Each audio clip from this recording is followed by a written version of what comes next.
بسم الله الرحمن الرحيم الحمد لله رب العالمين اللهم صل وسلم وبارك على سيدنا محمد وعلى اله وصحبه وسلم رب اشرح لي صدري ويسر لي امري واحلل عقدة من لساني يفقهوا قولي وصلى الله وسلم وبارك على سيدنا محمد وعلى اله وسلم.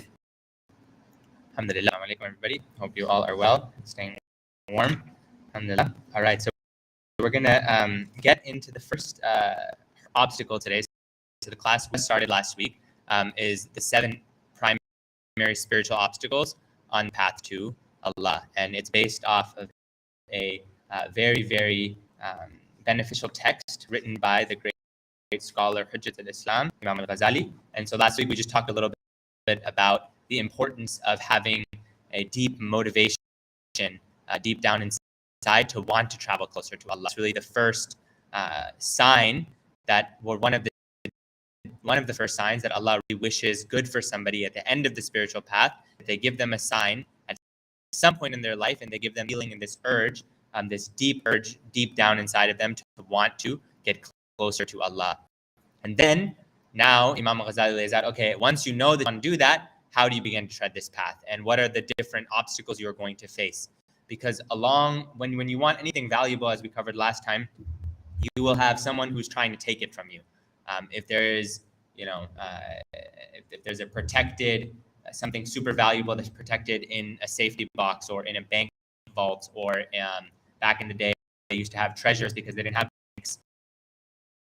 Money, they'd bury their treasures in certain places, and that's where their wealth would be, and then they'd have to go and travel to get to those places. If anybody found out how valuable something was, then they would find ways to prevent the rightful owners from getting to that, and they would try to steal it, and they would make sure that no one else could get to what is of value. And the main enemy we are going to face on the spiritual path is Shaitan, is the devil, and he is the primary enemy of the human being, who is trying to make sure that this treasure, the valuable treasure of knowing Allah and of living a life of contentment and of worship and of peace and of tranquility and of trying to get closer and closer to Allah, he doesn't want the human being to get access to that. And so he will try to block the human being on the path. And he will come to those who are traveling the religious path more than he's going to come to those who are not traveling the religious path. What do I mean by that? If someone is in a state of kufr, meaning they don't believe in Allah, he doesn't need to work on them. He knows at this point, whether or not they are doing all the other big sins out there, that is the worst sin that you can do, is to not believe in Allah. And so he's not going to devote extra attention to them. But if he knows someone believes in Allah and he can't get them to drink alcohol and take interest loans and smoke and disobey parents, one of the big sins that exist in religion is outlined in the Quran. Then what's he going to try to do? He's going to try to get them in their deen. You are practicing the religion, I'm going to try to confuse you. I'm going to try to find ways to mess up your knowledge, or mess up your practice, or mess up your worship, or mess up your relationship with your brothers and sisters, or mess up community dynamics, or get you to a place where you think you're doing good, but you're actually just all over the place. He wants to prevent consistent spiritual progress. And that's why we have guides. The chief guide, of course, is Sayyidina Rasulullah sallallahu alaihi wasallam. And he is the one who Allah sent to guide all of us. He's Rahmatul lil Alameen, the mercy to the world. And then his companions. And he said, my companion stars, any of them that you follow, you won't be lost. Or he said something similar. That if you, back in the day, they used to use the stars for navigation. Right now, that's not used as much, except in certain types of flight and ship scenarios. And so then the companions, they taught the next generation. And then they taught the next generation. And then so on and so forth, until you get to a scholar like Imam al-Ghazali, who has a chain, who's been taught somebody by somebody by somebody, who was taught by one of the tabi'een or multiple of the tabi'een, who then was taught by the Sahaba, and then taught by the Prophet sallallahu alaihi wasallam. And so they have a sense, because they've traveled the path before. If someone's already gone through something before, they're going to know what the pitfalls are. They're going to tell you, hey, avoid this route. There's a pothole here. There's that this is a neighborhood going to be hard for you to navigate. This is an area that's going to slow you down, and so on and so forth. And so they're going to try to warn you of this. And so that's exactly what he's done. He's told us on the spiritual path, what do you need to worry about? So the first hurdle, and the most important hurdle that we have to first cross is the hurdle of ilm, the hurdle of knowledge, which is what we're gathered here today to learn, right? Where we have all of us have the intention of trying to learn from this blessed book and this topic. And so, why is knowledge so important? The reason why knowledge is so important is because you can't actually worship without knowing who you're worshiping and how to worship. It's not going to get you anywhere. And that's why there's a kind of basic knowledge that's necessary for everybody. And then for the one who's taking the spiritual path seriously, there's a deeper knowledge that somebody has to focus on acquiring. And so the first thing to remember is that the first verse by Allah to the Prophet ﷺ was what? Iqra. Right? And that you could say recite, a command to recite or a command to read. The first verse given to the Prophet ﷺ. So it's based on knowledge. Iqra bismi rabbika alladhi khalaq. Khalaqa al-insana min alaq. Allah tells the Prophet ﷺ to read and recite. Again, knowledge is at the center of our religion. There was not a single civilization in the history of civilizations that produced or contributed to the advancement, the preservation of knowledge than did the Islamic civilization. Our civilization has always been one of knowledge. There's a deep scholastic tradition, and there's a deep tradition. Knowledge is not just facts and figures, right? You could have somebody who has a PhD and they know a lot, but if they don't believe in what they know or they don't practice what they know, for the Muslim, that's valuable. For them, it's valuable at an intellectual level.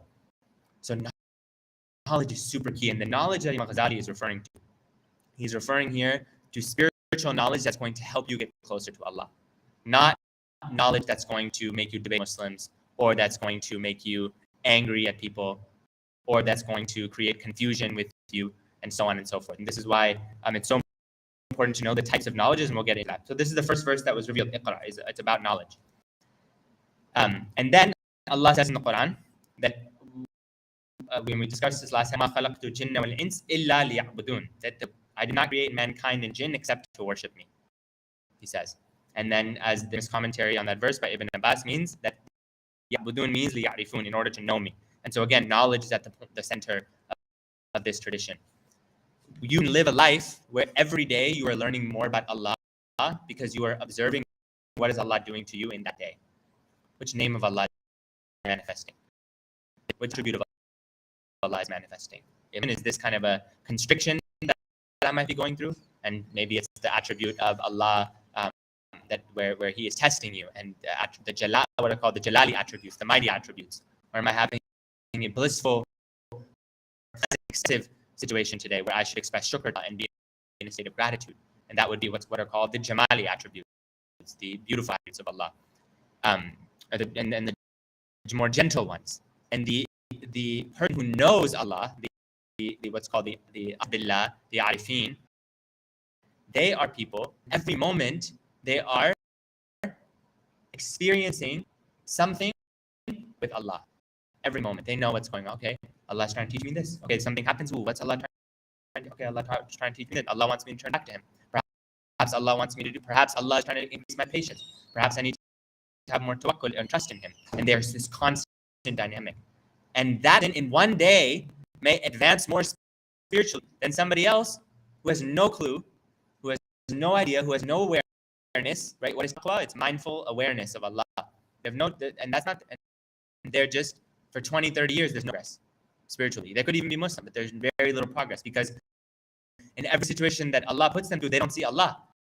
They see this person or that person or this person. They just get angry and they get upset and they lose their cool and whatever else happens. And you have to see Allah. And this is why true spiritual knowledge is going to that assist somebody in living these realities. And so this is why knowledge is so important. And he goes on here in the a variety of different one second here. He goes out to list a variety of different proofs and different verses of the Quran and sayings of the Prophet ﷺ that talk about why knowledge is so important. Among them, the Prophet ﷺ said that the superiority of the scholar, of the alim, over the worshipper, the abid, is like my superiority over the most inferior member of my community. the superiority of the scholar over the worshipper is like the superiority of the Prophet ﷺ over the most inferior member, meaning spiritually, the one who's least progressed in his community. Now, that's over the worshipper. It's not even talking about over the person who doesn't do any worship. This is like the scholar and the one who does a lot of worship, meaning the person who worships, but they don't necessarily worship with knowledge, right? Where would the person that, if we are struggling to do any of these things, would we stand, right? And the Prophet ﷺ, he said, a glimpse of the scholar, the alim, is dearer to me than the worship year, its fasting, and its qiyam. And you'll see these types of statements a lot emphasized in the books of spirituality, where it's not just about, and we're on page, for anyone following on, page 19. It's not just about doing actions. There is something called a connection that you establish from teacher to teacher to teacher to teacher, all the way back to the Prophet ﷺ. And that's why if we've ever been blessed to sit with the great shuyukh, they have, we talked about this I think briefly last time, sanad, they have a isnad, a chain, and they can say, I learned from so-and-so, from so-and-so, from so-and-so, all the way back to, I learned from Imam that al-Ghazali, and I learned from them up to Imam Malik, up to Nafi, up to all the way up to the Sahaba, one of the Sahabas, up to the Prophet. They have a chain. And in that chain, in the Islamic tradition, there's a light. With each person, they pass down a light. Now, obviously, the light is not as powerful as when the Prophet passed it directly to the Sahaba. It still remains, right? Because you can never completely get rid of the light, especially when the source of the light is powerful. That the source of the light of the Prophet is more powerful than the sun. His light is very, very, very, very, very, very strong. His light is very strong. And so when we have a portion of that prophetic light, we will have guidance. We'll have an understanding. And there's an external guidance which comes in the Sharia, which we have to study, and we're going to talk about this, the importance of fiqh and aqidah and so on. And then there's an internal guidance. And Allah says this example, ishara of this indicates when Allah says, verily those who strive in our way, we shall guide them. So Allah links you trying and putting in effort spiritually correctly and being guided. He mentions in the Quran and Surah Kaf that there's a category of people who He will never give them a waliyan murshada, a spiritual guide. Literally is how you would really translate that. The one who does their tarbiyah. That there's certain people He doesn't give the access of that to, but there's others who He loves who He gives them access to that. And that is really ultimately the goal. So when the problem says here that the glimpse of the scholar really is dear to him, which means it should be dearer to us than the worship of a year and the fasting and the night vigils, because with gazing at a true inheritor of the Prophet ﷺ, remember we said ulama al-waratha al-anbiya, that the scholars are the inheritors of the Prophet. When you gaze at them, you benefit from them, the true ones. And he said, shall I not show you the noblest of the people of Jannah? And they said, yes, indeed, Ya Rasulullah. He said, they are my community, the scholars of my community. And this is really, I mean, in general, these are referring to like the big true, like the likes of Imam al-Ghazali, the likes of Imam Shafi and Imam Malik and Abu Hanifa. And there are people like this that have this trait, the scholarly trait. It's not, it's somebody who really deeply realizes and practices what they have learned. And so there's a lot of other hadith that mention. Imam Ghazali has a whole book. If anyone is interested in, like, the we're going to cover in this book is like 7 pages. He has a whole book in his prime, in one of his most famous texts he wrote, the Ihya al-Ulumuddin, on the book. It's called the Book of Knowledge. The Book of Knowledge, the Kitab al-Ilm, 300 pages on the virtues of knowledge, what type of knowledge to seek, how to focus. And it's anyone who is interested in that highly. It's a fantastic English translation has been done, and it's really, really, really. I think Sheikh Hamza Yusuf wrote the introduction for it, or the preface, and it's really, really phenomenal in terms of its discussion about of knowledge. And you realize how much reward you get for learning. And if when you see that, you'll want to spend. We'll all want to spend a time learning, a lot more. Like learning for an hour or two is more rewarding, according to some than worshiping for 1,000 rak'ah. Why? Because the knowledge that you learn in an hour or two may be implemented over 50 years or 60 years. Perhaps the worship somebody does may or may not actually, they may not gain necessarily spiritual benefit. Those who are really taking the spiritual path seriously.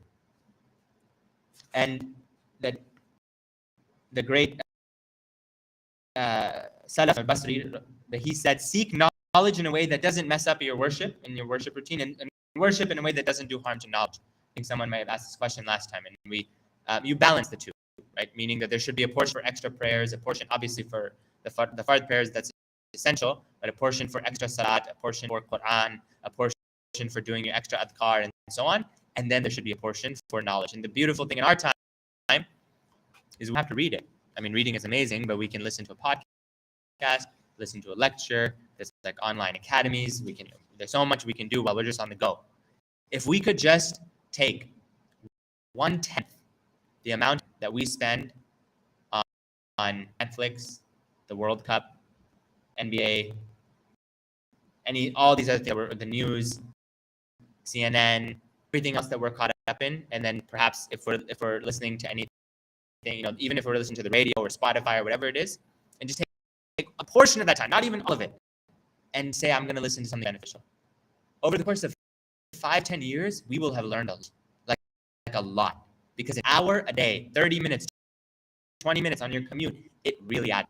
Because when the thirst increases when you have it, it's the highest desire in our religion is the desire of knowledge. It's higher for the soul than the desire of sex, of food, of power, of fame, of wealth, of followers. All these things are desires that the nafs has. But when the nafs gets refined, it begins to desire knowledge. And that desire is the king desire, it's the chief desire. It wants it more than when it's refined. It actually enjoys it. And the people who enjoy it too much, they actually have to rein themselves in a little bit and make sure they devote time to their family and devote time to working and so on, because they're just like, I remember one time, not long, alhamdulillah, I was blessed to go to Tarim in the blessed city of Tarim in Yemen, and that there was one of the students who would be considered a scholar. I mean, he studied for at least 10, 20 years in our age, in our time at least. But he was telling me about one of the other shuyukh there, and he was just like, sometimes they're so in their books that they're just up the whole night reading, and then they just, the day starts and they're teaching and they're with their family, and then they just, it's not like they want it more than sleep. The desire is so strong for it. And so sometimes you have to actually make sure you give your body its haqq, because you need to rest a bit. But there is a separate thing.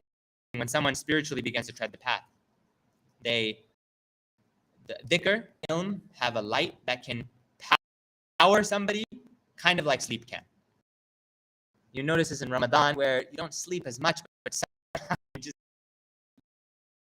and so there is a concept when someone is really pushing. I mean, we don't sleep, but if we reduce, let's say we sleep 8 hours a day, and we say, okay, I'm going to sleep 7 hours a day and devote 1 hour to learning, you won't see any. You'll only see good in life. But don't like start sleeping 4 hours a day and then starting to because you won't absorb the knowledge. The knowledge won't stick. And so he said, the knowledge is the leader of the action, and the action is the follower. The knowledge is the imam. The action follows the knowledge. And this is why that it is so important to know what we are doing and why we're worshiping, and why our religion is so careful about what's called innovation, about bid'ah in our religion, and true bid'ah, not the bid'ah that these people love to use the word bid'ah like to say these days, but rather, like I remember I met somebody one time, and they were traveling, and they were I just combine all my prayers at once because it's just easier for me. And I was like, oh, where do you get that from? Like, there's like, I just, other than Fajr, I just do Dhuhr, Asr, Maghrib, Isha. Like, I just do it all at like 4 p.m. I'm like, okay, like you're pulling a prayer forward. You're not making it up. It's one thing if you do qada, which is still sinful to do qada, but it's better than skipping the prayer entirely. But they didn't know. It was just kind of like a person who never had really learned. And when I asked them like, why do you do it like this, and just try to gently kind of say, no, probably shouldn't do it like that, they're like, oh, I thought it was fine. I mean, at least I'm getting it done. I'm traveling. I thought it was fine. You combine this, you combine that. Why not just combine them all? Yeah, it just kind of makes sense for some. And that's where knowledge is so important. It takes learning for 15 minutes and you'll clarify that and you'll never get confused about that again. But that person had been worshiping. They were like a worshipful person. They'd be doing dhikr and reading Quran, and they were like worshipful. It wasn't like they were, but they just didn't know this. And it's like that worship isn't going to be potent when it's not accompanied by sound knowledge. And that's why it is so important. So that's actually the first thing he says. The reason why knowledge priority over extra worship. Why all Muslims in our time need to give knowledge priority over extra worship, because we don't have knowledge anymore as an ummah. We've missed it. We spend 4 years learning chemistry, biology, geometry, trigonometry, calculus, statistics. I mean, that's all just in a few years of high school. All the other stuff we learned, we read all these books, The Great Gatsby and all the other books that they made in high school and in middle school. I don't even remember the names of them. And that's all good. Secular knowledge is good. But we don't devote 1/100th of that time to learning the deen. And that's where we have to start asking ourselves, this is going to benefit us in akhirah and in the dunya. That knowledge, you're not going to be asked about the plot of Great Gatsby or To Kill a Mockingbird in the akhirah. That's not a question we will ask, right? And so we have to make sure we devote time to learning. And if we have families and children and younger siblings, that we inculcate this desire and this love for learning. And there's a direct opposing force to this is media. But not used for beneficial things, right? So the more media that we're constantly absorbed in and watching and so on, the harder it will be to learn. So we have to, from the ages, we have to try to wean ourselves off of the media. Just, okay, I'm gonna, after this time, like 7 p.m., I'm done. Can't be on social media and TV and so on and so forth. I got to spend maybe 20 minutes, 30 minutes learning. And so he says, in order for your worship to be safe and sound, you have to know. You have to know what you're doing. And you have to know, most importantly, who you are worshiping. You have to know about the attributes of Allah. And you have to know about that why it is that we worship Allah. And so this is the first kind of formal science that someone starts to learn, which is aqidah, belief. So somebody learns who Allah is not. Right? Who Allah is, who is not, what his attributes are, what is not allowed for us, that we cannot believe certain things about Allah. For example, we don't believe that Allah has hands and feet and these types of things. And anybody who reads that some level of intellectual focus, when you know that's figurative speech, when it says the hand of Allah is over the hand, when the Prophet Bayah, for example, the hand of Allah is over his hand, it obviously doesn't mean that Allah in any anthropomorphic way has has a hand. But so you learn these, right? You spend time learning these things. And this will give you a general sense of who it is that you're supposed to worship. Give you a deeper sense, ideally, inspire a deeper sense to begin to want to do worship. Of itself, learning all these things in a very textbook way, that usually won't do the trick. It might for some people, but usually won't do the trick. Really just devote yourselves to this deen. It's kind of like, okay, I know this stuff now, right? That Allah is all seeing and Allah is all hearing and Allah is all aware. He is the first and the last and He is eternal. And you learn these things, but there's an experiential aspect of it that when they tread the spiritual path, they begin to actually experience. And so it's very, very important. Also with knowledge, and this type of knowledge, to know what's the goal of it. Not to stop at the knowledge. The goal is because it's supposed to help you get somewhere. It's supposed to be, okay, you know now where you're going. You still have to travel the path. Some people, they learn this, and they just want to debate it all the time. They're like, well, no, this is what this is what this, and they're just debating. It's kalam and aqidah, and they're just constant debates. And inside, they're getting angry at other Muslims, and they're yelling at other Muslims, and all the hadith and the verses about having good character, and they all get thrown out the window because they're so focused on debating these fine points of aqidah, right? That's not place for any of us. Any of us, we're all considered just common folks. We're not at the level of the Kalimun and the great theologians. That's not our place. Let them debate out these issues. For us, we have to implement the knowledge that we learn. And so somebody asked online, even we'll save questions for the end, but generally, how do you know what to learn? That's the section we're getting into. What do we learn? We're going to talk about the three primary sciences, spiritual sciences that someone learns. And this is why you don't want to make sure, you want to make sure you don't believe something false about Allah, right? So I'll give you an example. In other religions, there is a belief that God cannot do evil or bad. That it's impossible. So everything must be good according to the human view of it. And so if it's not good, well, how do you explain this suffering? And so this is called the problem of evil. They struggle with it. If a Muslim, and so sometimes Muslims, because we haven't learned our own belief, we start falling into this. We're like, well, hold on. Why is this happening? And then this, and then why is there fear and hurt? And we're just like, hold on. And shaitan gets to us, and slowly our faith starts to decrease. But if we learn properly, we'll know that Allah is the creator of all good and evil. And if he's the creator, then he's above all of created, including good and evil. So you can't attribute that to Allah. But you can say that when you say, قُلْ أَعُوذُ بِرَبِّ الْفَلَقِ شَرِّ مَا خَلَقَ, that I seek refuge, the Lord of daybreak, and in the evil that he has created, that Allah has created evil things and bad people. I mean, shaitan is a creation of Allah, and shaitan is as bad as it gets. But Allah then says, seek refuge in me. It's a way for the human being to run back to Allah. And then he says in the Quran that perhaps you hate a thing and it is much good for you, and perhaps you love a thing and it is much bad for you, and Allah knows and you don't know. So perhaps you hate something, you think this is so bad, why am I sick? Why do I have cancer? And it's just like, oh, someone might ask, why did Allah create cancer? But they don't realize that Al-Hakim, the most wise, and Al-Alim, the all-knowing, and Al-Shafi, the healer. And there's infinite wisdom why he may make somebody go through a tribulation or a problem that we won't understand till later in life. Or we might not understand till the day of judgment. But there, and so this is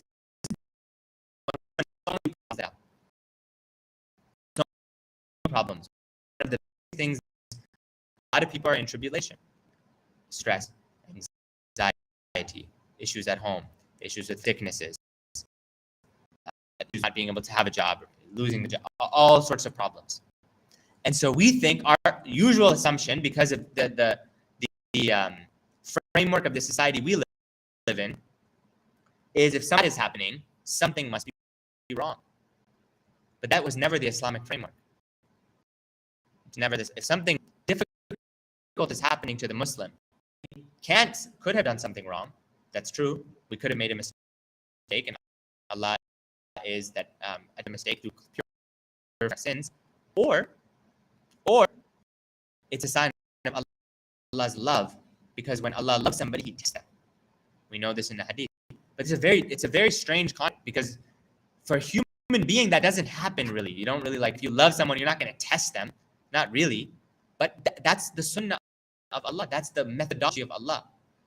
And so when Allah wants to do that, He says in the Quran, and He says this is a way to see which one of you are true in faith, then having a clear understanding of this framework will help someone with their, versus when we don't know this, we're just like completely confused, and some people literally leave their religion because they can't understand why difficulty would be happening. Yes? But in regular, amongst humans, like a woman can test a man's love. You know, there's many ways that she's testing the man's love, and he might fall short, or he might keep passing those tests of love.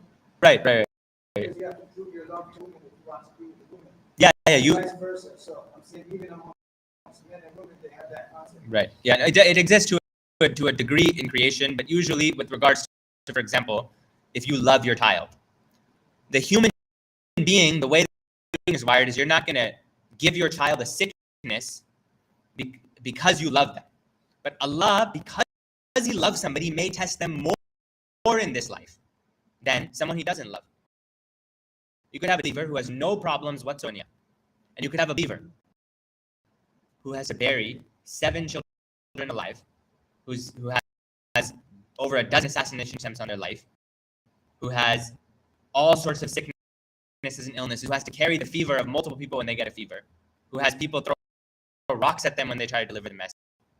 We're just describing maybe few percentage, 5% of the test that this is the test of the Prophet ﷺ faced. He's the most beloved to Allah. he had his life in this world. He didn't have, there was time food, or there was no that fire burning in his house, meaning that no warm food was cooked for 2 months. It was just dates and water that they would eat to sustain themselves. So to most people, how would Allah do this to the one he loves the most? When Allah loves, he tests, because he's giving them in the next life that cannot be attained until they go through those tests and they pass those tests, because he has all the knowledge and all the information. So that is the first type of knowledge that's important. The second type, so we'll get through the questions. I'm going to ask questions, just save until I do a Q&A break. We have a few key points I want to cover. And also because those online cannot hear the questions. And there's a fair amount of people online, alhamdulillah. So the that is the first type of knowledge. Now, when it's useful, you have to know if I'm learning something, is it useful? The way to measure if the knowledge you're learning is useful is it produces what's called the khashya of Allah, an awe of Allah, a reverence of Allah, a fear of Allah, a deep that desire to want to worship Allah, and they almost like a shyness of Allah, that how could I let Allah see what I'm doing, and you won't want to do something wrong. That's how you know the knowledge you're learning is beneficial. If the knowledge someone is learning is making that angry, and or it's just facts and figures, or it's making them proud and making them want to tell everybody that, oh, how much I know. The first thing when you learn something is you want to go tell everybody, I learned this. It's not out of sincerity to share it, it's just out of a kind of bragging. That's a sign that that knowledge is not of the pure sources, or it means that the vessel that's receiving has worked in terms of its being purified.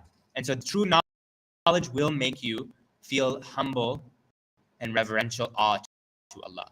And when it hits you, it will force you to want to make sajda. That's why these verses in the Quran, there's what's called the sajda, the verses of sajda, because if read properly, meaning with a sense of reflection, the verses leading up to those verses kind of create a desire in the human being. As Allah says, is prostrating to Allah. And then there might be a verse of sajda right after that. And of course, you're going to want, if you really read that with reflection, thinking that the heavens and the earth and Saturn and Jupiter and all these billions of stars that are out there and all the plants and rocks and everything are all making sajda to Allah, the internal desire is going to want to go to make sajda. And so that's knowledge that hits you. That's why the Quran is the primary source of knowledge, that when it hits you, it makes you want to worship Allah sincerely. And it makes you not want to worship for anybody else, and it makes you not care about people's opinions. So the obligatory then knowledge is, so we mentioned the first, right? So this is the knowledge of tawheed and belief. The knowledge of tawheed and belief. So we have to know, and we're not going to kind of get into the full aqidah here. For anybody who wants to, I'll refer them to the page that they need to get into. But it's important to get into, that it's important to learn this information. We're on 21. Or 20 and 21, page 20 and 21. So you learn aqidah, and we'll get into what aqidah is shortly. Then you learn what's called the rules for how you worship. So you know, okay, who you're worshiping, why you're worshiping. Now, how do you do the worship? This is called fiqh. That's called knowledge of the law. This is the stuff that's sometimes looked over by us. The knowledge of, okay, how do you properly make wudu? How do you properly pray salah? How do you properly fast Ramadan? That how do you properly pay zakat? That what is hajj? Right? The knowledge of the 5 pillars. And then anytime someone gets into a situation, someone gets married, you must now learn the fiqh of marriage. Of course, it's important. It's wajib. It's obligatory. Now you have to learn it. Someone starting a business, they have to learn the knowledge of transactions. Make sure they're not doing something haram. We're not engaging in interest transactions without even realizing it, or sometimes with realizing it, and many other aspects of transactions. And then the third big category of knowledge is the knowledge of purifying heart. What's some knowledge of the sin, the knowledge secret, but this is the internal acts of worship. So you have the external acts of worship, prayer, wudu, and so on. And then there's the internal acts of worship. The example of an internal act of worship would be patience. being patient through a situation, you can't really tell. Most people don't really tell you're trying to be patient through a situation. That's called an internal act of worship that Allah is giving you immense reward for. Only Allah can see if you have sabr with Him, or tawakkul in Him, or not sabr, rather sabr with the decree, that, or tawakkul in Allah, and trust in Allah, and that if you have the station of contentment with Allah, and if you are sincerely repenting to Allah, these are the internal acts of worship. This knowledge is, you could call it tazkiyat al-nafs. You could call it the knowledge of the heart. You could call it all of these three categories are broken down into. They were told to the Prophet by in the famous hadith Jibreel. You must have heard this, where, just to summarize, the Sahaba and the Prophet, a few of the companions were sitting with the Messenger of Allah sallallahu alaihi wasallam, and then a man who is in pure white clothes and in a good state randomly comes into the gathering and sits down. And now they're in the desert, so had you traveled, you would have had dirt or something on you, right? He's in pure crisp white clothing, and he comes in, sits down, and he puts his that kind of knees next to the Prophet like this, and like kind of as though he knows him. And then he says to him, "Oh Muhammad sallallahu alaihi wasallam, teach me, that tell me." And he starts asking him questions. Now this is very rare. Why would somebody ask the Prophet himself questions, right? As though they're the teacher. Yeah, he's like inquisitively. So he's like, "Tell me about Islam." And so the Prophet ﷺ said that to believe in the oneness of Allah, to take the shahada, that to pray the 5 prayers, and he lists the 5 pillars of Islam. He says, "Tell me about Iman." He says, Iman is that to describe the pillars of belief. The belief in Allah, belief in the messengers, belief in the books, the divinely revealed books, belief in the angels, belief in the grave, belief in the afterlife, belief on the day of judgment, and belief in heaven, belief in hell. So he tells him about the pillars of faith, belief in the qadr and the divine decree, and there's a few others. He then says about ihsan. He said ihsan is to worship Allah as though you see Him. But if you do not see Him, then know that He sees you. To worship Him, know you see Him, but if you do not see Allah, know that He sees you. And so this is Islam, Iman, Ihsan. This is the framework for the Muslim for what type of knowledges we have to learn. Meaning, this knowledge these are the obligatory knowledges everybody has to learn in life. We must. So then he asks him one more question. He says, "Tell me about the hour. When is the day of judgment?" He says, the one asking the question knows no more than the one being questioned. He said, "Tell me about the signs of the hour." And then the Prophet ﷺ goes on to describe a few of the signs of the latter days. And then they finish up and he leaves. And later, the Prophet asks Sayyidina Umar, "Do you know who that was, Ya Umar?" He said, "Allah and His Messenger know best." He said, "That was Jibreel who teach you your deen." So he came to teach you your deen. This is the deen summarized in this hadith, the hadith Jibreel, is Islam, Iman, Ihsan, and the knowledge of the end of times. Very important. The way in which Islam taught, usually the 5 pillars, it eventually the terminology became known as fiqh, Sharia, the knowledge of fiqh.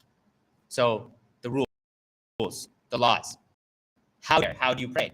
In order to pray, how do you make wudu, etc. Right? Fasting. We just talked about this. Zakat, and so on. So that's where you get why it's important to learn the rules of the religion. Because you don't have rules. You're just like, yeah, I want to do it like this. Then we'll be in that situation. You're just kind of making things up, and you just whatever feels good. And that's why what's called exoteric knowledge. These rules are so important. Then you have the next one. He said, "Tell me about Islam." Then he said, "Tell me about Iman." Iman, the rules that govern belief, that's aqidah, belief. So what do we believe Allah? What do we believe about the prophets? What do we believe about the books? And the aqidah the aqidah is different than the Shia aqidah, for example, right? And the Sunni aqidah is that there's differences, which is why one of the reasons, among many other political reasons, why there's differences in between the Sunnis and the Shias. So it's important to learn sound Sunni aqidah, ideally, right? And if someone is Shia, obviously they grew up learning that Shia aqidah, and they should that remove any misunderstandings and variations from that. Then the third is ihsan, the knowledge of ihsan. What is the knowledge of ihsan? How do you learn how to worship Allah as though you see Him? How does that work? And then if you don't see Him and none of Him, to know that He sees you. Okay, so you get there and say, Allah sees me, Allah sees me. I mean, you could actually do that and that will help, but how do you do it? That is the crux of the matter. It's the highest, among the highest levels. It's Islam, the Muslim, the mu'min, the muhsin. These are the degrees of progress for the believer, for those of us treading the path. We want to try to climb. We do not want to stop at Islam, meaning we don't use rules. Too many people learn the rules and they stop. We need to get into deep belief, experiential belief, and then we need to purify and get into worshiping Allah as though we see Him. And if we don't, which we don't, we know that He sees us, and that is usually known as the knowledge of ihsan, spirituality, tasawwuf, tazkiyat an-nafs. There's a variety of terms that the scholars from the time of the Sahaba to the Salaf have developed to talk about this knowledge. It's of the utmost importance. Knowledge of purifying the heart and so on. And so we'll talk about, the whole is about this third category, the knowledge of ihsan. That's really what he's talking about, because it's treading the spiritual path. It's treading the spiritual path. And so, okay, we'll pause here just to see if so far there are any questions.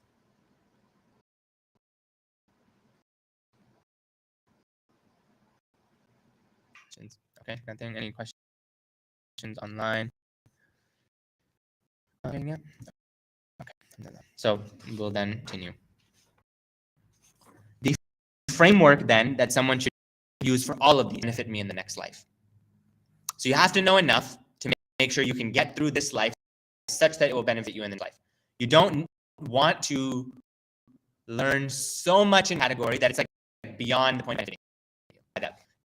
Not in a point, if someone is not actively involved in, some type of mufti work or fiqh work, they would not need to learn like the intricate rulings, unless, they got of interest for themselves, but let's say the like deep intricate rulings, family law in Islam, and like family law and divorce law and all the deep intricate rulings. They should spend that they've learned, when we'll talk about the fard ainar in a second, they're obligatory, on learning knowledge that will purify their heart, and going back to if they really want to learn these facts, right? Because facts and informational knowledge need to be applied. If it's not applicable in your life, you don't need to learn it yet. For example, Hajj, if you're not going on Hajj, you can learn the fiqh of Hajj, but you review it when you actually go on Hajj. You don't need to go into the deep situations of what would I do if I were on Hajj, and then if I were in situation and I accidentally got out of Ihram, and then I was in Muzdalifah, and then I hadn't gone to Arafat yet. Like right now, learning that if you're not about to go on Hajj, you're in a position where you're teaching it, wouldn't be essential. But what's essential is knowing the knowledge of prayer and of wudu and of zakat, because that we're giving often, and we're doing that often. And so these are the types. Alhamdulillah. Okay, so this is what's called, when you take all of this knowledge, it is bucketed into what's called ilm tariq al-akhirah, the knowledge of the path of the hereafter. It allows you to be awake about the fact that you're going to be in the grave, and about the fact that we are going to stand before Allah, and that it's all real. And it hits you. It stops being an intellectual concept. The akhirah stops being this thing that we like think about, but we actually realize it's real. And we really start to roll apart. And that's what he says, that the deep motivation that goes into somebody, that's when it starts, is when this light into someone's heart. And so this is where he says why knowledge is important. We just got through one part of why it's important for someone to learn, because it will prevent them from slipping up. It's super important to know these categories, because it will prevent you from slipping, from messing up. And then another reason that you learn is now to actually develop a deep experiential relationship relationship with Allah. Meaning, worship is not a burden anymore. You learn because you want to learn about the one you love most. If you love Allah, you want to know more about Allah, and you want to go deeper and deeper, and then you want to practice it, you want to implement it, and then you want to help others, and it just becomes this beautiful experience. Sometimes it can be tough. That's why the tools he's going to give us to help us on this journey. And so this is why the Prophet ﷺ said that learning knowledge is a fard upon everyone. It's obligatory. It's absolutely obligatory, meaning we can't just claim, I didn't know, for what's called fard ayn. The fard ayn knowledge is fiqh, aqidah, and purification of the heart. We cannot claim for the basic levels that I didn't know. We have to know these things. It's essential. And we have to make sure that we know, and if we are in a position of responsibility, meaning children, we have children, or that any other position of responsibility we are in over other people, we have to make sure they know, because we will be asked about it. Why didn't you teach them? You knew.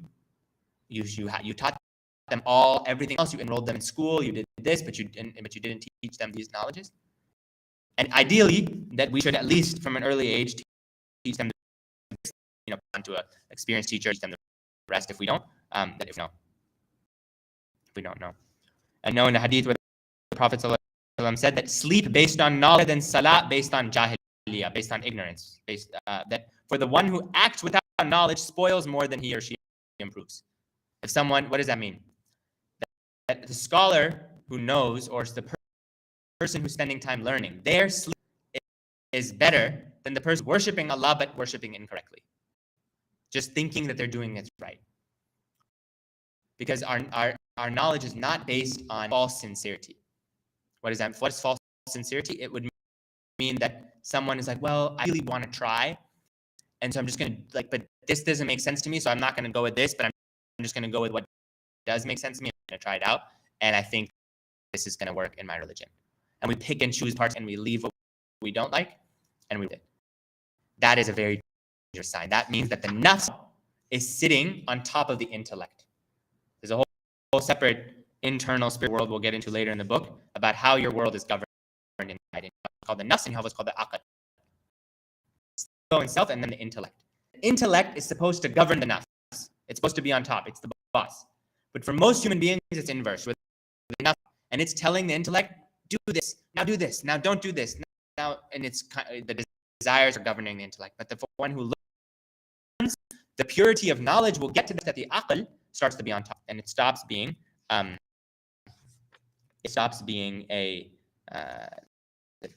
aql starts to govern the nafs, and it stops being desires that are the human being, that are ruling human being. So the three, just to kind of close, that we need to make sure we spend time. The first, as we said, is the knowledge of Tawheed and Aqidah. At the basic level, right, he summarizes this very, very at a high level, that you have a Lord, a God, who's Alim, who's all-powerful, Qadir, is that ever-living, who is speaking, who is all-hearing, all-sami al-basir, who is one, who has no partners, who is completely perfect, no imperfections, no deficiencies are possible. That who is detached from every phenomenon. And then he goes on to describe, and it can get much deeper than that, but that's not the point of the book, is not to talk about Aqidah. And then he goes into to know you have a messenger who is the most truthful, sallallahu alaihi wasallam, and that everything that he has said is the most true. Everything that he has said is going to actually happen or has already happened. And then to know that we have a law in our religion, and we have to follow that law, and we have to follow the teachings of the religion. And we have to make sure that we spend time learning this information. And the source of this information is the Book of Allah and the Sunnah of the Prophet ﷺ, and that we must know that we cannot allow false doctrines or beliefs or practices or heretical innovations seep into our tradition, especially with regards to belief. And describe a few more things. But that now someone might learn that, so we'll pause here. Someone might learn that. You might memorize it. But now you have to actually experience it. What does it mean? Just because you know Allah is all hearing and all seeing, does it stop us from sinning? You know if it really impacted you. Because if He's all seeing and he's all knowing and he's all hearing, how could we sin? How could we sin in front of him? How? So it has to go from mind to the heart. It must enter the qalb. And that's when you know it starts to benefit you. It has to get there. And that's really the goal of our life, is to get to a point where we are actually implementing what we know and it really hits us. And when the knowledge really hits us, we're going to start to end up, the next chapter is repentance. We're going to really start to apologize to Allah. It hits us how serious this is and how important this deen is and how real all of this is. We start to wake up and say, Ya Allah, I'm so sorry. I need to, and you start asking forgiveness and saying, Astaghfirullah, Ya Allah, forgive me. And repentance begins. And for those, the book we're covering is Minhaj al-Abideen by Imam al-Ghazali. So that is the first category. Then the second category is mentioned, the knowledge of the Sharia. Next time what we'll do is we'll talk about a few types of hurdles that he doesn't cover these in the book, but in the time that we live in that are often we don't know about or we neglect. We might neglect these type of things. And it's important in the knowledge of the Sharia to learn sound knowledge from one of the four accepted madahib in our tradition, accepted madhabs. Why is that the case? Many people in our time that they think go directly to the hadith and to the verses of the Quran, and you can extract knowledge from there. You can, if you are what's called the mujtahid mutlaq in our religion, which means you'd have studied Arabic for about 3 decades, then you'd have mastered the verse of the Quran, you've memorized 200,000 hadith, you've studied the science of tafsir, you've studied the science of rhetoric, you've studied the science of that pre-Islamic Arabic, and you studied you mastered these sciences, and you've sat with the great the fuqaha, and now you can actually go directly and pull out laws. But since nobody does that, and no one really has done that, for the vast majority of Muslims, you follow what's called one of the four madhabs. And that's according to most of the ulama, that's wajib, it's required. Some of them say, okay, if you didn't know that, as long as you're following one of the accepted positions in one of the madhahib, it's fine. But the four madhabs that are agreed upon in our religion, the Hanafi school, Shafi school, Maliki school, and Hanbali school. And it's very important to follow one of these schools. Why? Because these are the scholars, and there were dozens of others, but these are the schools of thought that the ummah converged upon, and the scholars that sorted everything out. Because there's verses of the Quran and hadith that will confuse somebody if they look at them side by side. How do you know which one to take? You won't know, because we don't have the knowledge. We don't know the chain. We don't know how strong the chain is. We don't know the context of the hadith, the context of the verse. And this is so why it becomes that's super, super, super important to follow one of the madhabs. And once you pick a school of one of the madhahib, all you need to do is you get the book. There's like basic texts that talk about, okay, the rules of prayer according to the Hanafi school. And between the schools, they're 99% the same, but there's small difference of opinion. For example, in the Hanafi school, if you are making wudu and you forget one part of your wudu, let's say I forgot to white head, and I was here right now, I could go fix that, and my wudu would be valid still. Just one part. And some of the other schools, I believe, the Maliki school, your wudu must be done in order the whole time. You can't just add something to the wudu later because you forgot it. Right? So these are the differences. It's not huge differences. People think it's like these. No, it's just. But this is how the scholars interpret it. The important thing is it's sound, and we must learn from something that is sound. Right? And we must learn from something that's sound. So, someone says, is Hanafi and Salafi different? Yeah, they're very different. That Salafi is a term that's used incorrectly these days, and anybody who's kind of claiming to be Salafi generally advise they're actually following the first generations, meaning that they have one of the four schools, and they're following sound aqidah. Would generally advise staying away from that label and from people who associate with that label. So these are the four schools, and so we learn then that the fiqh according to one of the four schools. And amongst the issues that in our time we make mistakes on often, wudu mistakes all the time that are made. Mistakes with prayer, we don't often know what we forgot something in our prayer. If we added a rak'ah, or we forgot to make a rak'ah, what do we do? Do we have to invalidate the whole prayer? These types of things. They take 10, 20, 30 minutes to learn, but they're very, very important. What is the rule? What is the fasting? Have we fasted correctly our whole life? I remember maybe a little bit ago, I realized that some of the fasts that I kept when I was younger were wrong because I learned it incorrectly. Someone had told me once that if you wake up and you didn't eat suhoor because you slept through it, you don't have to fast that day. And so it was like a distant relative, and I just was like, oh, okay. And I was young, and I didn't know that. And I was like, okay, yeah, and that sounds, you know what you're talking about, probably, right? And then I learned later that in Ramadan, you have to fast regardless of suhoor or not.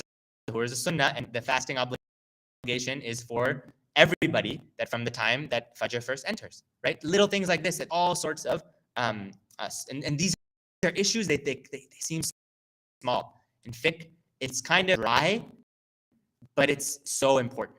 It seems small. Another issue in our time, that anything that covers the nail polish, usually this is the case for women, that nail polish in fiqh, according to the 4 schools, if you've covered the nail with nail polish that's not waterproof, your wudu is invalid. The wudu does not count. Fake nails, these long fake nails that people are wearing, it invalidates the wudu because you're not supposed to. The Prophet said, you not cover any part of the, if you're like a person who paints for a living and your lips of paint, you would be excused for that. But other than that, you have to try to wipe them off first.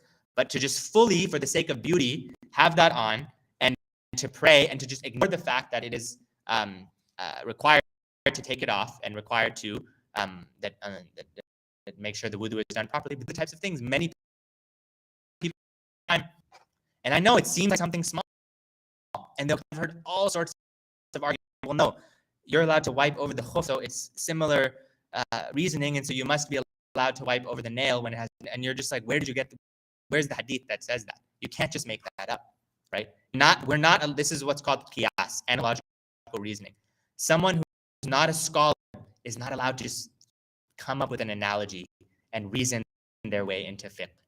That's not how it works. You have to see, is this accepted in any of the schools? If it is, okay, we take that, right? You could take that position. And so travel prayer, another example.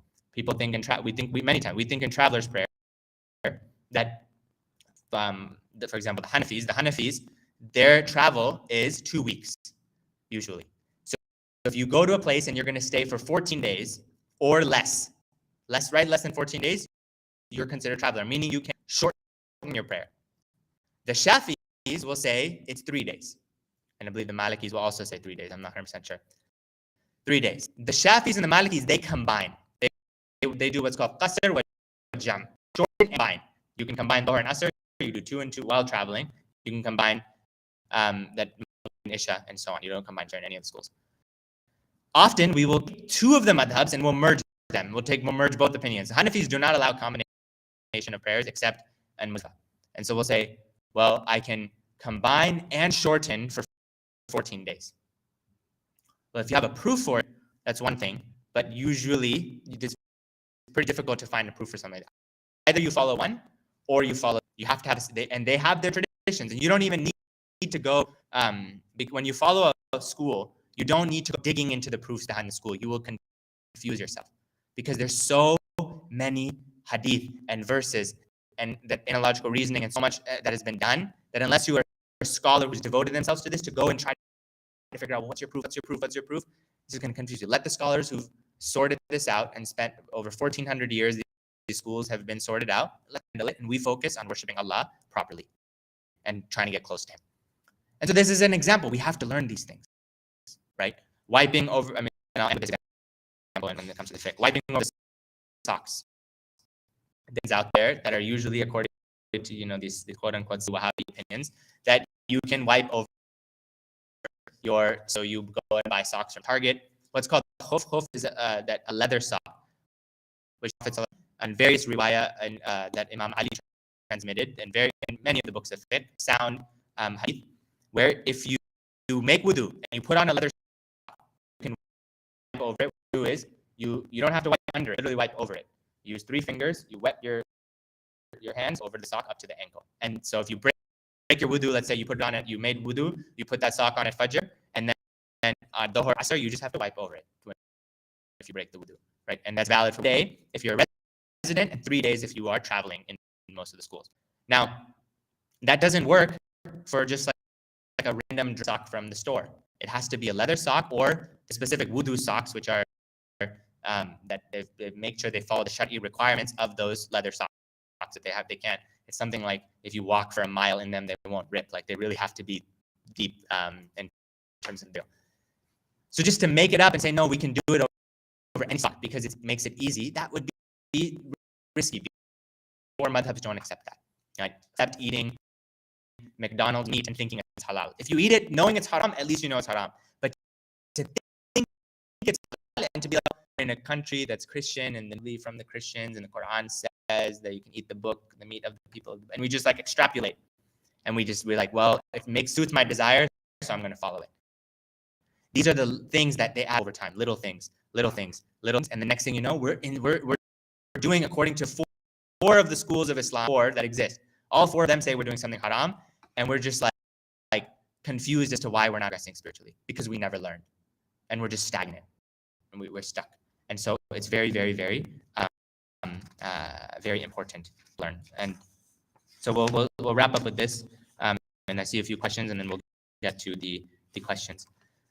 So really on a lighter note, because fiqh can be a little bit heavy, the goal then after we learn these things, these obligatory knowledges, then spend most of our time of how to purify ourselves. This is the knowledge of what do you do when you're in tribulation? How do you get through it? How do you manage difficulties? How do you be patient? How do you trust in Allah? What do you do when you're scrolling on someone's social media and they have the life that you wish you had, and you start to feel some weird stirring feeling inside, like, how come I don't have that? Why are they married and I'm not? Why do they have this house and this car? What is that? What do you do? How do you tackle that? What is it? It's a major sin in our religion. The Prophet ﷺ said that envy burns good deeds fast, like fire burns wood. Just that feeling, and not regretting it, just feeling it, letting it sit, burns good deeds away. Being jealous and envious of other people have. So this takes time. You can't just learn that quickly. We might have heard the hadith before, but how many of us still feel envy? You have to actually now spend time cleaning the heart, right? And so there's what's called the destroying vices and the saving virtues. And he's going to cover most of them in this book at a high level. The destroying is, right, the vices of desire, of appetite, of anger, of envy, of hating people, of arguing all the time, of cursing a lot, of backbiting, of slandering, of saying about people, of being in love with the dunya, of neglecting the rules of Allah. There's a variety of different vices which will destroy you. We must learn what these are, and we must purify our heart. And then there's the saving virtues, the virtues of repenting to Allah and having trust in Allah, and that sabr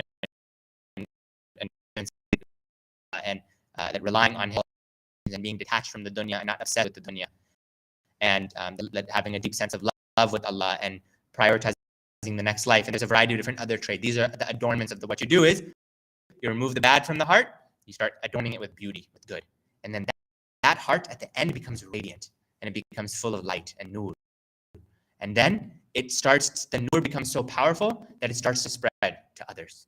And the nur starts to impact yourself at a deep level and around you. Of course, that Allah is the guide and Allah is the light, but Allah guides by His light, Allah is in the Quran, and that including people who have this light. And so that is the goal. Then you start to traverse the path of how do I increase my light, my nur, and get more and more. And then you meet people that their light is so strong, you see it on their faces. You really see their light just emanating from them. And like some of them, their beard even has light on it, and it's just light everywhere. And they could like light up a room. That's how strong the light is.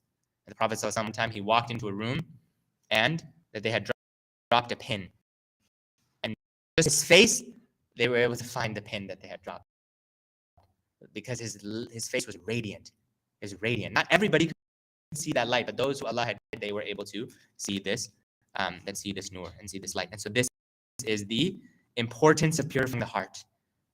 And you'll know this is always accompanied with tranquility and with sakina and with contentment. That's what this spiritual the purification is accompanied with. You'll know how you're progressing spiritually based on how tranquil you are, and how calm and patient and easy internally. Things might be going through it, but you're trying in a state of internal composure. And then at some point, Allah establishes somebody in that state. And so that really is going to then be the focus of the next kind of really the rest of the book is going to be how do we these beautiful traits. And Shaitan, Imam al-Ghazali mentions kind of at the end here, Shaitan will try to come to you to mess up the knowledge you do learn. How will he mess it up? First, he's going to try to tell you that to show off about it, receiving a lot of praise from people, and so try to show off about it and lose the reward. They tell you it's worthless to pursue knowledge anymore. It's not important because he says, oh, you learned enough. You now go do other stuff. What are you going to do your whole time? You learn the deen, go and do something. But he's going to come at every point at this first level. But the light knowledge is so powerful, it will just eclipse Shaitan.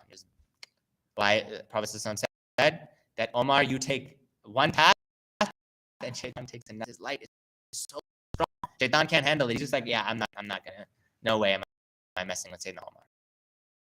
I keep him. It's not gonna work, right? Because he's so firmly established. That's what we want. This knowledge is one that when we take it seriously, become established.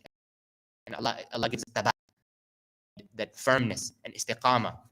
Really is what we want, inshallah, at the end of the day. So with that, we'll go and conclude. And if there are any questions, and then we'll wrap up with the dua, inshallah. So any questions? Yes. How do you know which method to follow without really like your parents follow one, but then because you're born in the right? Yeah, good question. Question is, how do you know which madhab to follow if you didn't grow following one? Yeah, good question. So in general, if you are from, like, if your family is from a certain part of the Muslim world, the madahib have existed in these parts of the Muslim world. So for example, in South Asia and the subcontinent, primarily Hanafis. Hanafi madhab is dominant in a large part of the Muslim world. In Turkey, a lot of Hanafis. Then you have in North Africa and North Africa, generally Morocco and the Saharas, it's primarily Maliki, for example. And in Yemen and in parts of Egypt, you have a lot of Shafis, and the Hanbali in different places as well. Now, the reason it's not like you have to necessarily do that, but if you know something naturally that you've been taught, you don't need to go unlearn or like try to add something different to it. If you know, hey, my parents are from this country, that means 95% of the time they're usually following the Maliki school, probably just stick with that. It'll be easy for you. But if you let's say someone to Islam, or maybe their family didn't really practice, and so they don't really know, then it's kind of you could just either explore a few different ones, or you could look at the way you've been practicing and which one it kind of ties the most closely to, and then just kind of go deep into that. That would usually be and some take a madhab because there's something very specific in that madhab that they like. For example, many people who want dogs, in most of the madhab, you usually don't have everybody wants dogs.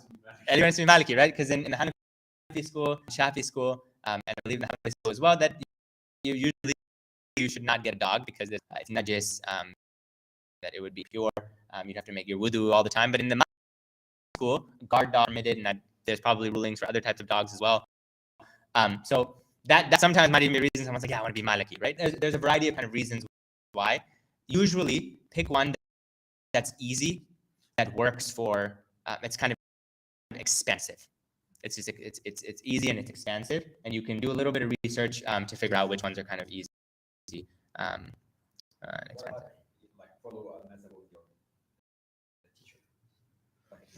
Yeah, if you have a teacher, if you have a shaykh, if there's a certain scholar you really kind of are inclined towards, then you can you say, okay, which madhab do you follow, and you can follow their madhabs. Yeah.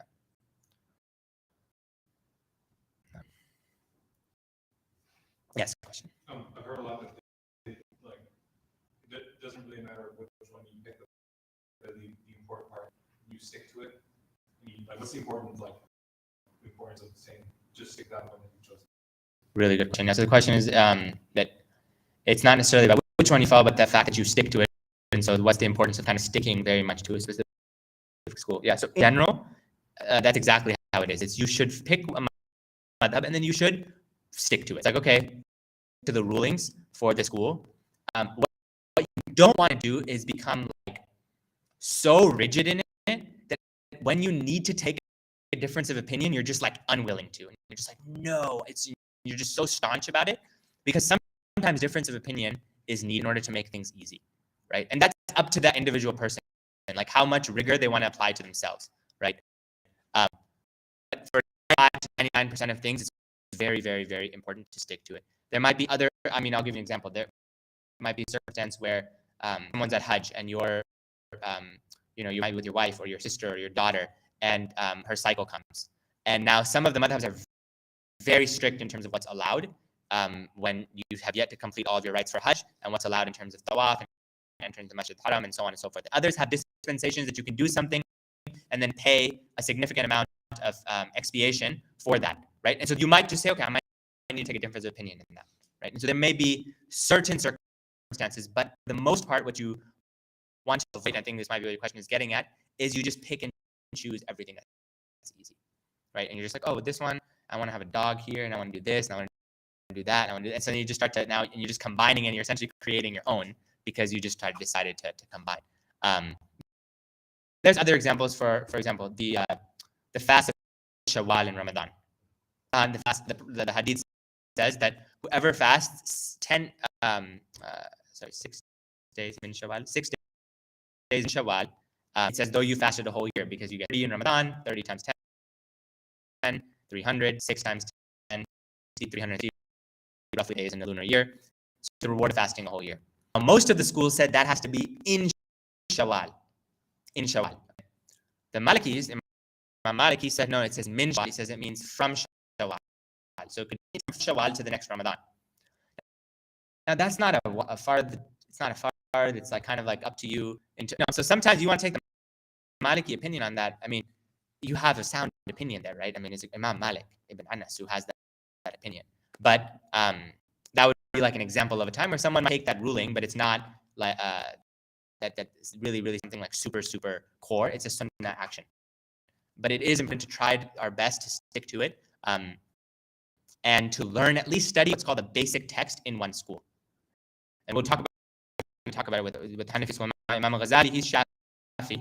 Generally, will follow the Shafi school, and then he'll have some opinions that are have contributed to the Shafi school. But most of what he's covering here is not really fiqh related. So does that make sense? Yeah. Okay. Question.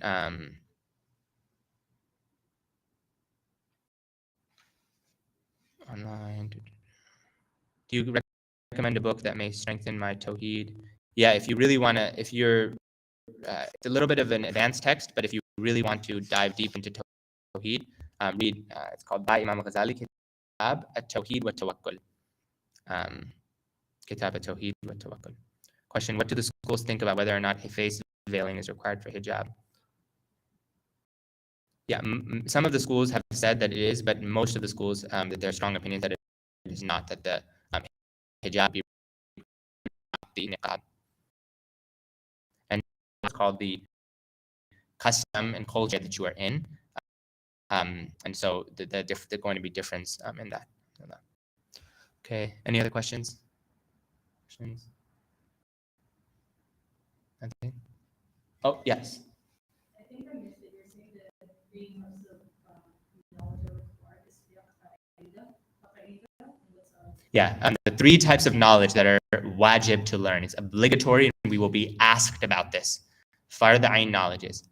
Aqidah, the knowledge of belief. What do you believe about Allah? What do you believe about the messenger is the aim? Fiqh, worship Allah. What are the rules of that worship? And spirituality. or spiritual excellence. How to get rid of bad traits and how to inculcate the good traits. These are required. If you have not learned, and I'm saying to here, online, anywhere, if you learn these things, we should not be spending time doing other religious things. What do I mean by that? If we're doing a lot of other religious activities, like we're watching all sorts of talks, let's say, that go deep into spirituality, but we don't know our fiqh, we got to go learn fiqh first. It's way more interesting, sometimes to learn about spiritual experiences and dreams and all these amazing things that are mentioned in the books, but that's just a trick from shaitan. We have to go learn the basics of fiqh. If we know a lot of fiqh, but we don't know how to purify our heart, we need to go and learn that, at least at a basic level. It's a balance here. If we're starting to have questions about what we believe about Allah and we don't really know how to process that, we have to go and just learn proper aqidah. At least what's called a basic text in each of these must be studied. It's very, very important.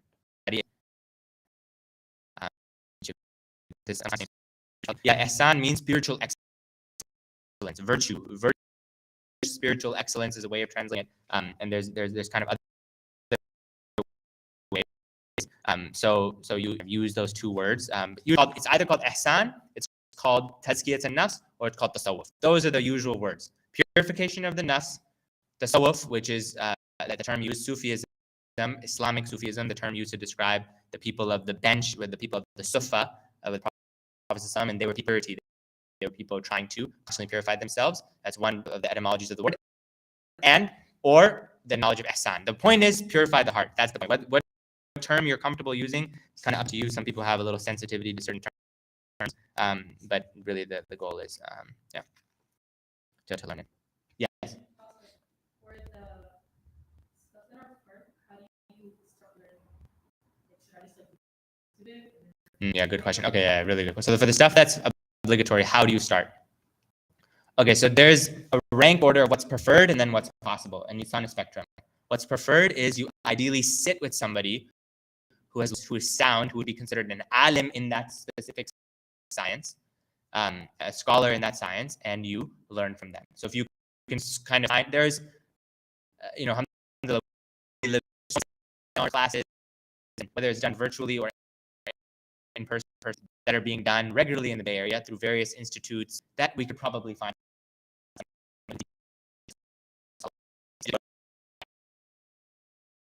Down, honestly. If we can't do that, we follow a structured curriculum of a text while going through the text in person. That would be the next best thing. If we still do that, then we follow something that's on YouTube that would be like structured as well. Meaning it should be like, okay, there's 10 classes and class 1 covers this chapter and so on. It shouldn't just be all over the place. We need to make sure we get through all the points, otherwise we might miss something. And if we still can't do that, then we would just learn whatever we can, kind of piecemeal, until we're able to get access to these other resources. There's a site called seekersguidance.org. They have free courses, and their whole goal is to make all this core knowledge is free. The traditional Islamic sciences, Sunni primarily, Sunni entirely, and they have basic fiqh, intermediate aqidah, advanced, basic, intermediate, advanced spirituality. Basic here, and you keep going, right? But the tafsir would not be considered fard ayn, commentary on the Quran. So you could go to that site. Actually, there's tons of things that I've benefited from on that site. You can download lectures; they're recorded, and then they have live kind of classes where you can kind of engage with the teacher over a period of time and ask Q&A. That would be a very sound, solid source where you know that it's solid, what they're teaching is solid, and in a more structured way, and they tell you we're going through this text. So that's seekersguidance.org. Anybody who is able to use that. Okay, yeah, so someone asked what is the website. It's seekersguidance.org. Okay, somebody asked, are 3 divorces in one sitting equal to 1 divorce? According to most of the schools of fiqh, divorces in one sitting are equal to all 3 divorces. Some of the newer opinions have diverged from that, but the safest opinions are that 3 are 3, so you don't utter 3 in one. Would you ever be interested in a list of, okay, most recommended, what are the most there's 3 books that I would, if any science question. For Aqidah, read Imam al-Ghazali has a book on creed. You can just Google Imam al-Ghazali book on Aqidah. It's the second book, Ihya al-Ulumuddin, and you can read that as a translation, a solid translation. For fiqh, there's one if you're Hanafi, that is called Ascent to Felicity. That's a good one. It's translated in English. It's an excellent book.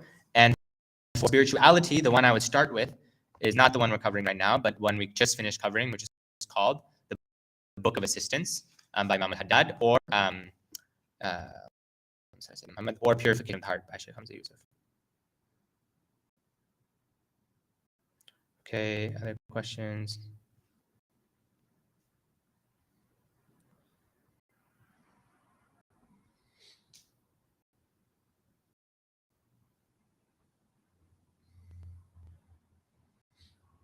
I read the hadith that the Prophet ﷺ fasted during his birthday. Is this true? Yes, this is true. It's sound. He said fast on a very important fast to honor the birth of the Prophet ﷺ. Okay, there's a couple questions that are unrelated. So I'm not going to cover all these questions right now. Is there anything to back up group zikr? Did the Sahaba do group zikrs? Hadith that talk about the importance of doing dhikr or learning in groups, that the angels are out there searching for these types of gatherings. In the Quran, when Sayyidina Musa alayhi salam is that respond, he asks Allah to give him Harun alayhi salam as a companion, and he says, so we can glorify you together. That's the strongest proof for doing dhikr in groups, is it's in the Quran, and it's the Prophet of Allah, Sayyidina Musa alayhi salam, saying, make Harun, give him to assist me so that we can sing your praises, glorify your praises together. And so it's very, very that together. You don't have to if you don't want to, but meet up to watch the World Cup and you don't meet up to do dhikr, and you think it's wrong to meet up to do dhikr, there's some problems there. There's serious problems. I should have prayed with my okay. So with that, we'll go ahead and end with a dua, inshallah. So we'll start next week. We'll finish off this kind of section on knowledge, and then it's going to be about the hurdle of repentance. So once someone has learned, now obviously this hurdle, we just now we have to implement it. So we should take this away and we should say, okay, now how am I going to go and spend time learning these knowledges and solidifying them and coming up with a structured curriculum and a path for ourselves. That's very, very, very important. Alhamdulillah. Okay, there's a couple other questions, but I apologize. We're going to have to end, inshallah. Can you pray tahajjud in the congregation? You can, but tahajjud is usually prayed alone because it's deepening your connection to Allah. And this time zone we are in, it starts at 7:15, 7:30 Pacific time on Wednesday. Pacific time, California. Alhamdulillah. Okay. Alhamdulillah Rabbil Alameen. Allahumma salli wa sallim wa barik ala Sayyidina Muhammadin wa ala alihi wa sahbihi sallam.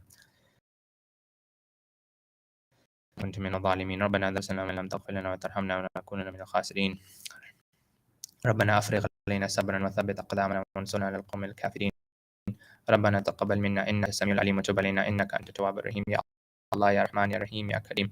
Ya Allah, we ask you, Ya Allah, to give us complete tawakkul in you and complete guidance, Ya Rabbil Alameen. We ask that you allow us to learn beneficial knowledge and knowledge that will give us assistance in this life and in the next life, Ya Rabbil Alameen. We ask that you give us sincerity and to direct our hearts towards you and to remove any problems or issues or worries or anxieties that we have, Ya Allah. We ask that you allow our hearts to be pure towards all of the Muslims, Ya Rabbil Alameen, to not allow any problems between us and any Muslims and any debates and arguments that allow us to be in a state of purity towards each other, especially when discussing these important matters of knowledge, Ya Rabbil Alameen. We ask that you connect us to the great shuyukh who are connected back to the Prophet sallallahu alaihi wa alihi wa sahbihi wa sallam, Ya Rabbil Alameen. We ask you, Ya Allah, that you give us complete tawakkul in you and that you give us complete sabr and that you establish us in these stations, Ya Rabbil Alameen, and that you give us complete yaqeen inwardly and outwardly, zahiran wa batinan, Ya Arhamar Rahimin. We ask that you allow us to be learned in our aqidah and in our fiqh and in our tazkiyah, Ya Rabbil Alameen, and make us firmly established in all of these sciences and make us firmly established in knowledge of spirituality and give us and our families and our loved ones ma'rifah of you, Ya Rabbil Alameen. And these are all things we cannot do on our own, no matter what we do, no matter how much we try. We cannot attain nearness to you unless you give it to us, Ya Allah. That is the best gift that you can give anybody. We ask that you bestow us and our loved ones and our family community of the Prophet ﷺ with the gift of nearness to you and desire to be with you and the desire to want to get close to you, Ya Arhamar Rahimin. We ask you for everything good, the beloved sallallahu alaihi wa alihi wasallam asked for, and we ask you for protection from everything evil that you protection from, and we ask you, Ya Arhamar Rahimin, that you allow us to do things of benefit, Ya Arhamar Rahimin, inwardly and outwardly, from the moment that we wake up until the moment that we go to sleep, until we take our last breath, and let our last breath be upon La ilaha illallah Muhammad Rasulullah wa sallallahu wa sallam wa barik ala Sayyidina Muhammadin wa ala alihi wa sahbihi wa sallam. Alhamdulillah Rabbil Alameen. Alhamdulillah. Assalamu alaikum wa rahmatullah. And sorry for those I did not get to your questions online. I apologize. We're going to focus when we do the classes just on the questions related to the text. And if there's kind of peripheral questions, we'll save those inshallah for another time. Assalamu alaikum.